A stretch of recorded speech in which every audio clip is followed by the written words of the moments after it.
Hello, my name is Tom Richard. This video is an application for the corporate trainer position at Effective Edge.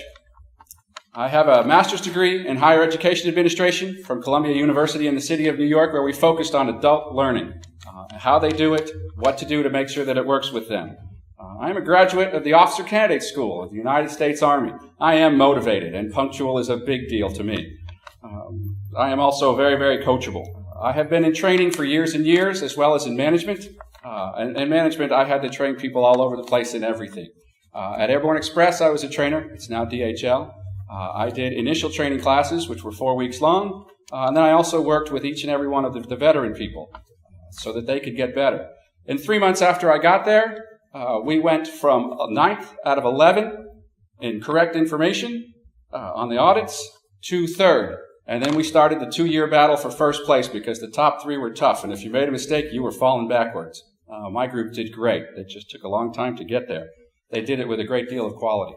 I have a trainer in Net Promoter. At Agreco, they gave me the program. I was the analyst for it. I collected all the information. I trained the executives. I also trained the rest of the organization because just training the executives simply wasn't enough to make the program work well. Everybody had to have an idea what's going on. Everybody had to know that a customer interaction needs to result in a customer that makes a recommendation. If they're just satisfied, Fred Reichheld says they're just as likely to leave as people that aren't satisfied. So you really need some very enthusiastic customers. Training can get you there if you do it right. So here's my presentation. Change is scary. Whether you're learning a new skill or a new behavior, you're going on a trip into the unknown. You have to understand that about these adults.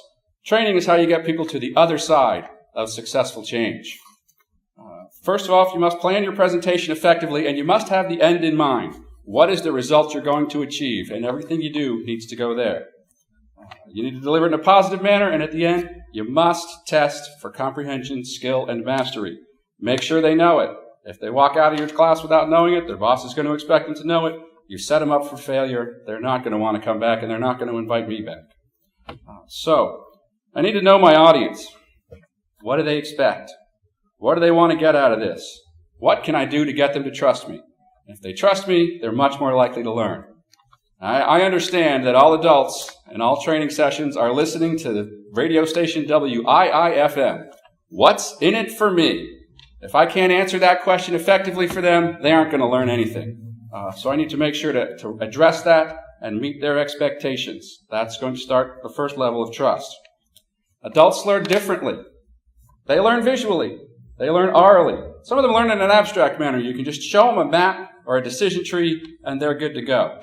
The best way to train adults that I've found, though, is experientially.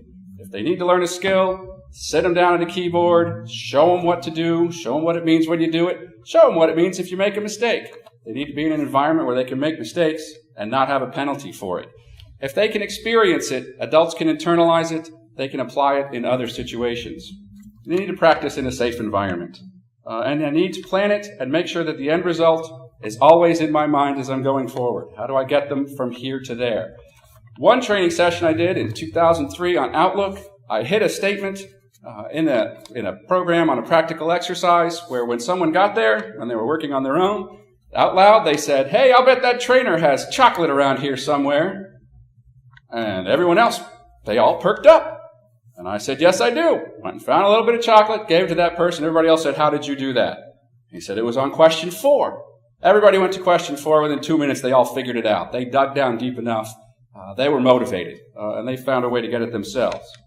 I have trained in classrooms. I have enjoyed training in classrooms. It's a nice, controlled environment. Meeting rooms are good. Boardrooms are great. You can present with a projector or a monitor, something where you can put something up there visually that they can see. Charts, graphs, pictures, GIF files, whatever's going to appeal to them. One of my favorites is a little dancing character when some happy moment comes along. I've also trained online. I was trained in the 90s, if you remember AOL. I was a chat host at Omni Magazine, where we worked on the paranormal. We had a month-long training class where we had to demonstrate a great many skills. I learned a lot doing that, and I have presented online a lot of customer service since then, a lot of Excel training to move forward with online training. So in conclusion, my education and my experience have led me in this direction. I really enjoy being a trainer. Change is hard. Training is how we make it easier. And I want to finish with a quote. This is from Stephen King from The Stand. No one can chart that blue and lonely section of hell. There are no maps of change. You just come out the other side, or you don't. With a good trainer, you can come out the other side, and you'll recommend that to other people. Thank you.